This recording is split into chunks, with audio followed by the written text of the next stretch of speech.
নমস্কার, আপনারা সবাই কেমন আছেন? আশা করছি ভালো আছেন। আমিও খুব ভালো আছি। আজকে নিয়ে এসেছি নতুন একটা পুরনো দিনের রেসিপি। উপকরণে নিয়েছি আমি ভোলা মাছ, মাছের পাতুরি বানাবো। তো মিক্সির মধ্যে আমি মশলাগুলো করে নিচ্ছি। পেঁয়াজ, কাঁচা লঙ্কা, আদা, রসুন একটা পেস্ট বানিয়ে নিলাম। মাছগুলোকে ভালো করে নুন হলুদ দিয়ে আমি মাখিয়ে নেব। এটা পোয়া ভোলা মাছ বলে। একটু ছোটো সাইজের নিয়েছি। পাতুরি একটু ছোটো সাইজের মাছ হলে খেতে ভালো লাগে। তো যাই হোক, কলা পাতাটা আমি ভালো করে ধুয়ে এবার এর মধ্যে দিয়ে দিলাম সর্ষের তেল। সর্ষের তেলটাকে কলা পাতার মধ্যে ভালো করে মাখিয়ে নিতে হবে যাতে পুড়ে না যায়।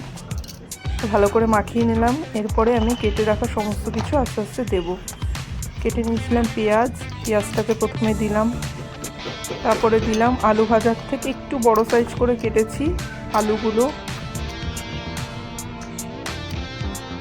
তারপরে দিলাম কুচি করা টমেটো।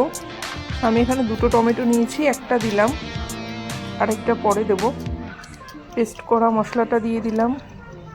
এবার নুন হলুদ মাখানো মাছগুলো দিয়ে দিলাম। এবার গুঁড়ো মশলা পরিমাণ মতো লবণ, হলুদ, লঙ্কার গুঁড়ো, জিরে গুঁড়ো, এবার দিলাম বেশ খানিকটা সর্ষের তেল। এটা এবার ভালো করে মশলা, মাছ, সমস্ত উপকরণ ভালো করে মাখিয়ে নিতে হবে। এটা মাখানো যত ভালো হবে রেসিপিটা কিন্তু ততটাই টেস্ট হবে। আমি ভালো করে মাখিয়ে নিয়েছি। এবার দিলাম ওই মিক্সি ধোয়া একটুখানি জল, বেশি জল দেব না, একটু জল দিয়ে আবার ভালো করে মাখিয়ে আরেকটা কেটে রাখা টমেটো আমি ওপর থেকে সাজানোর জন্য একটুখানি দিয়ে দিলাম। আর দিলাম কুচি করা ধনেপাতা। দেখুন দেখতে কত ভালো লাগছে। এবার আমি এটাকে ঢাকা দিয়ে গ্যাসে বসিয়ে দেবো।